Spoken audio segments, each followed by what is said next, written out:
Hello नमस्कार दोस्तों, आपका स्वागत है अपने यूट्यूब चैनल एग्ज़ाम गाइड पे।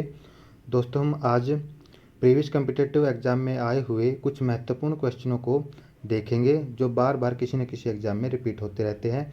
तो आइए हम स्टार्ट करते हैं। तो हमारे पास फर्स्ट क्वेश्चन है, Satyashodhak Samaj was founded by, यानी सत्यशोधक समाज की स्थापना किसके द्वारा की गई थी। हमारे पास ऑप्शन में दिया गया है घासीदास, डॉक्टर भीमराव अंबेडकर, श्री नारायण गुरु या फिर ज्योतिराव फूले। तो दोस्तों इस क्वेश्चन का आंसर है हमारे पास ज्योतिराव फूले। तो यानी सत्यशोधक समाज की स्थापना किसने की थी? ज्योतिराव फूले। हम दोस्तों आपको ये भी बता दें कि सत्यशोधक समाज की स्थापना ज्योतिराव फूले ने सन 1873 में की थी, 18973, यानी 1873 में की थी। और ये सत्यशोधक समाज की स्थापना कहाँ पर की थी उन्होंने? इस समाज की स्थापना उन्होंने महाराष्ट्र में पुणे के अंदर की थी। कहाँ पर की थी दोस्तों? पुणे के अंदर की थी सत्यशोधक समाज की स्थापना। यहाँ पर आप ज्योतिराव फूले जी की पिक्चर भी देख सकते हो। उन्होंने इस समाज की स्थापना जो दलित थे, शूद्र थे या फिर वुमेन थी, उनके उत्थान यानी उनके वेल बींग के लिए इस समाज की स्थापना की गई थी। आई होप दोस्तों आपको समझ आ गया होगा। अब हम चलते हैं नेक्स्ट क्वेश्चन के ऊपर।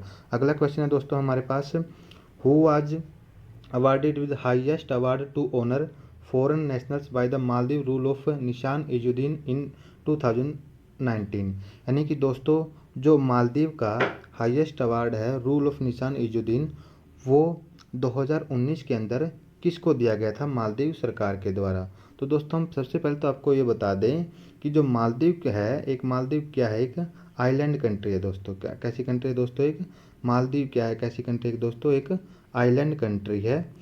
आइलैंड कंट्री, ये क्वेश्चन पहले भी आ चुका है किसी एग्जाम में।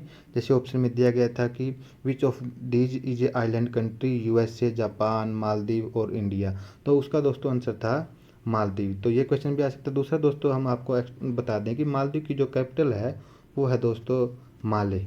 मालदीव की कैपिटल क्या है दोस्तों? माले। और ये दोस्तों मालदीव है जो इंडियन ओशियन के अंदर है, ये प्रशांत महासागर के अंदर मालदीव एक आइलैंड कंट्री है। ये लगभग 1200 के आसपास छोटे छोटे आइलैंड से मिलकर बना हुआ है। तो दोस्तों हमारे पास क्वेश्चन क्या था कि जो जैसे हमारे पास इंडिया का भारत रत्न अवार्ड है, उसी तरह मालदीव का अवार्ड है जो रूल ऑफ निशान इजुद्दीन। ये अवार्ड किसको दिया गया था 2019 के अंदर? तो आप दोस्तों यहाँ पिक्चर से आप समझ ही गए हो कि अवार्ड किसको दिया गया था, मालदीव की गवर्नमेंट के द्वारा। तो दोस्तों यहाँ पर आंसर होगा हमारा नरेंद्र मोदी को ये अवार्ड 2019 के अंदर दिया गया था। आई होप दोस्तों आपको समझ आ गया। अब चलते हैं नेक्स्ट क्वेश्चन के ऊपर। अगला क्वेश्चन दोस्तों हमारे पास, what is wrong statement about forest soil. यानी कि ये हमारे पास ऑप्शन दिए गए हैं, इनमें से रॉन्ग स्टेटमेंट कौन सी है दोस्तों? किसके बारे में? फॉरेस्ट सॉइल के बारे में। तो हम देख लेते हैं पहले स्टेटमेंट क्या दी हुई है हमारे पास, this soil found in the hilly area. तो दोस्तों फॉरेस्ट सोइल है वो हिली एरिया में पाई जाती है। तो दोस्तों ये तो क्वेश्चन जो स्टेटमेंट है बिल्कुल करेक्ट है कि जो फॉरेस्ट सोइल है वो हिली एरिया में आसानी से मिल जाती है। तो ये क्या हो गई हमारी? करेक्ट हो गई। दूसरा ऑप्शन दिया गया हमारे पास दोस्तों, this soil change according to the environment. ये जो सोइल है फॉरेस्ट सोइल है वो एनवायरनमेंट के अकॉर्डिंग चेंज हो जाती है। ये दोस्तों ये भी क्या हमारे पास ऑप्शन क्या है? सही है। यानी कि ये सोइल क्या हो जाती है हमारे पास? एनवायरनमेंट के अकॉर्डिंग चेंज हो जाती है। तो ये भी क्या हो गया हमारे पास? Correct option. तीसरा ऑप्शन दिया गया हमारे पास, this soil smooth on the edge of the valley. यानी कि ये दोस्तों जो घाटी होती है उसके किनारों पर ये सोइल क्या हो जाती है? स्मूथ यानी चिकनी हो जाती है। तो ये दोस्तों ये स्टेटमेंट भी क्या हमारे पास? करेक्ट है। अगली स्टेटमेंट है दोस्तों हमारे पास, where this soil is covered with ice then it becomes basic in nature. यानी दोस्तों ये कहा गया है कि जहाँ पर फॉरेस्ट सोइल बर्फ़ से ढक जाते हैं, जहाँ पर बर्फ़ इस मिट्टी को कवर कर लेती है, तो यह क्या कैसी बन जाती है? इसका नेचर बेसिक बन जाता है। ये कहा है दोस्तों। तो ये क्या है दोस्तों? ये बेसिक बिल्कुल नहीं बनती। तो ये स्टेटमेंट क्या हो जाएगी दोस्तों? रॉन्ग हो जाएगी। उसने पूछा क्या था दोस्तों? रॉन्ग स्टेटमेंट ही पूछा। तो हमारा आंसर क्या होगा? कोई ऑप्शन नंबर डी हमारा क्या होगा? ऑप्शन नंबर डी हमारा आंसर होगा। तो आइए दोस्तों नेक्स्ट क्वेश्चन के ऊपर चलते हैं।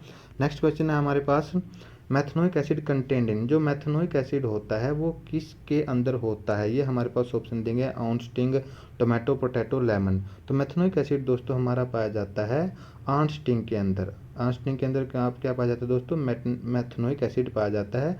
मैथनोइक एसिड को दोस्तों आप फॉर्मिक एसिड भी कह सकते हैं, जो ज़्यादातर यूज किया जाता है। फॉर्मिक, ये नाम ज़्यादातर इसका किया जाता है दोस्तों, यूज किया जाता है फॉर्मिक एसिड। ओके दोस्तों।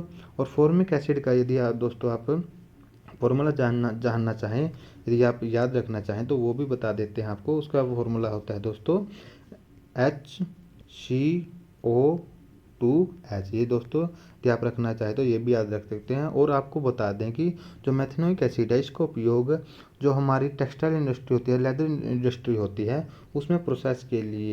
तो आइए नेक्स्ट क्वेश्चन देखते हैं। नेक्स्ट क्वेश्चन क्या है हमारे पास, which government in Britain constitute a statutory commission under sir John Simon.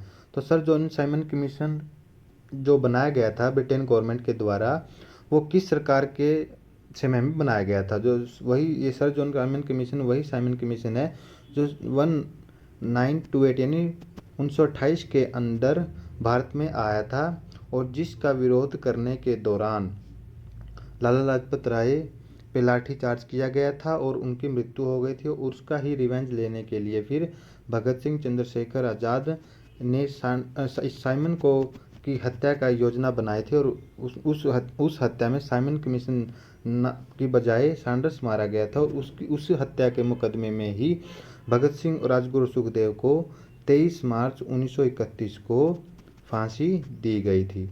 तो दोस्तों ये जो साइमन कमीशन बनाया गया था उस टाइम की जो ब्रिटेन सरकार थी, उस टाइम में वहाँ पर ब्रिटेन में टोरी गवर्नमेंट थी। तो दोस्तों आई होप आपको समझ आ गया। अब चलते हैं हम नेक्स्ट क्वेश्चन के ऊपर।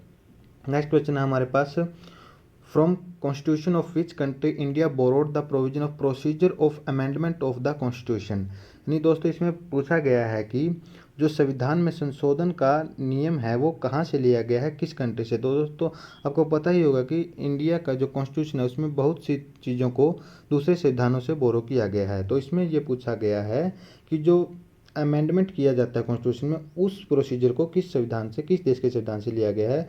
तो यूएसए, जापान, ऑस्ट्रेलिया या फिर साउथ अफ्रीका। तो दोस्तों इस क्वेश्चन का आंसर होगा हमारा साउथ अफ्रीका। यानी जो procedure of amendment of constitution वो कहाँ से लिया गया है, साउथ अफ्रीका से लिया गया है। और दोस्तों आपको बता दें कि यूएसए से इंडिया ने फंडामेंटल राइट्स को लिया है। क्या लिया है, फंडामेंटल राइट्स को लिया है। और जो रिटन कॉन्स्टिट्यूशन है वो भी चीज़ यहाँ कहाँ से ली गई है, यूएसए से ली गई है। जापान से दोस्तों एस्टेब्लिशमेंट ऑफ लॉ यानी लॉ को किस तरह से एस्टेब्लिश किया जाए वो लिया गया है। और दोस्तों ऑस्ट्रेलिया से लिया गया है हमारा कॉन्करेंट लिस्ट ली गई है, यानी समवर्ती सूची। क्या लिया गया है दोस्तों, समवर्ती सूची को कहाँ से लिया गया है, ऑस्ट्रेलिया से लिया गया है। आइए दोस्तों अब नेक्स्ट क्वेश्चन की तरफ चलते हैं। नेक्स्ट क्वेश्चन है हमारे पास, electrical power can be transmitted over long distances without much loss of energy. यानी जो यदि आपको एनर्जी को ट्रांसमिट करना है एक प्लेस से दूसरे प्लेस पर लंबे डिस्टेंस के लिए, तो आप किस चीज़ का यूज करोगे कि ताकि आपकी कम से कम एनर्जी का क्या हो, लॉस हो।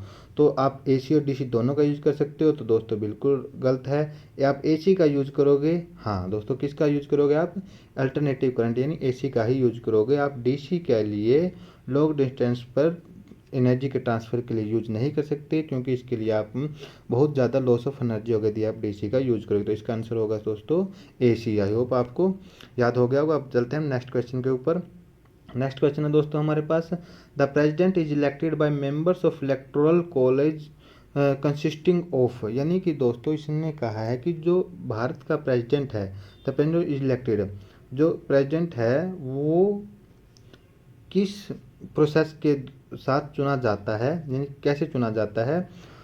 तो हमारे पास ऑप्शन दिए गए हैं, elected member of both the houses of the parliament. तो दोस्तों जो हमारा इंडिया का प्रेसिडेंट है वो इनडायरेक्ट, पहले तो आपको बता दें कि इनडायरेक्ट इलेक्शन के आधार पर चुना जाता है, यानी अप्रत्यक्ष चुनाव के आधार पर चुना जाता है। यानी कि भारत की जनता प्रेसिडेंट की इलेक्शन के लिए डायरेक्ट तौर पर चुनाव नहीं डालती।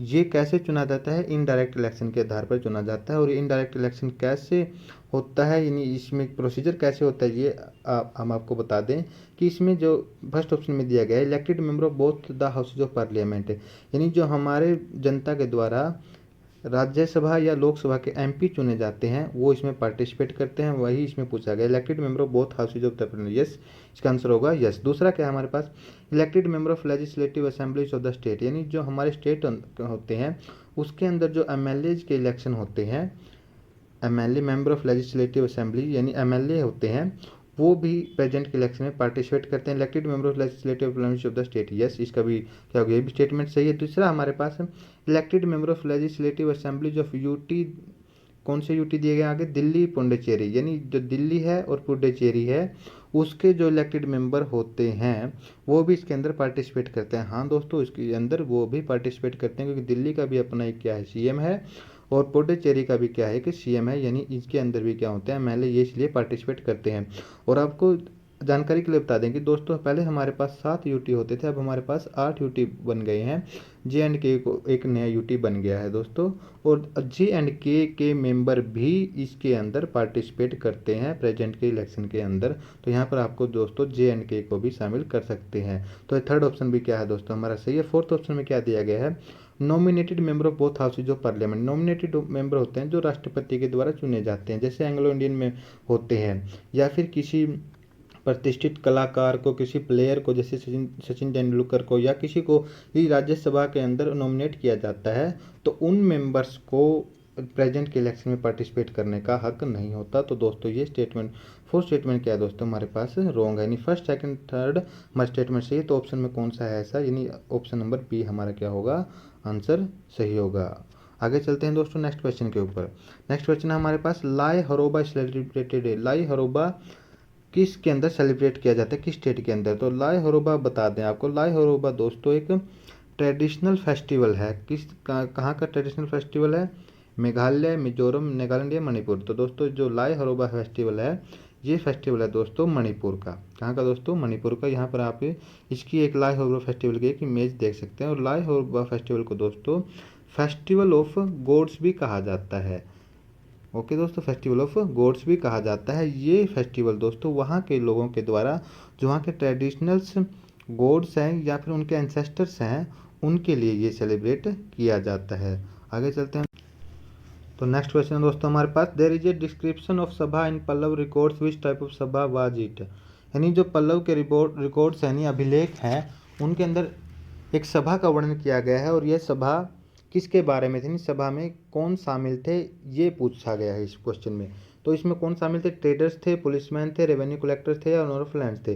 तो दोस्तों इस क्वेश्चन का आंसर होगा हमारा ओनर ऑफ लैंड्स, यानी उस सभा में ओनर ऑफ लैंड्स उपस्थित थे यानी शामिल थे। और दोस्तों आपको बता दें कि एक्स्ट्रा इन्फॉर्मेशन के लिए, जो पल्लव वंश था वो 4th सेंचुरी में था, 4th सेंचुरी के अंदर था। और जो ये पल्लव का जो रिजीम था ये सारे दक्षिण भारत के अंदर फैला हुआ था, जहाँ पर आप पिक्चर में देख सकते हो। और उन्होंने कांची को अपनी कैपिटल बनाया हुआ था। कांची क्या थी दोस्तों, इनकी कैपिटल थी। और जो सूर्य सिंह था उसने इस वंश की क्या की थी दोस्तों, स्थापना की थी। किसने की थी दोस्तों, सूर्य सिंह ने इस वंश की स्थापना की थी। आई होप दोस्तों ये इन्फॉर्मेशन आपको पसंद आई होगी। यदि आपको वीडियो अच्छी लगी हो तो मेरे चैनल को शेयर करें, सब्सक्राइब करें। धन्यवाद दोस्तों।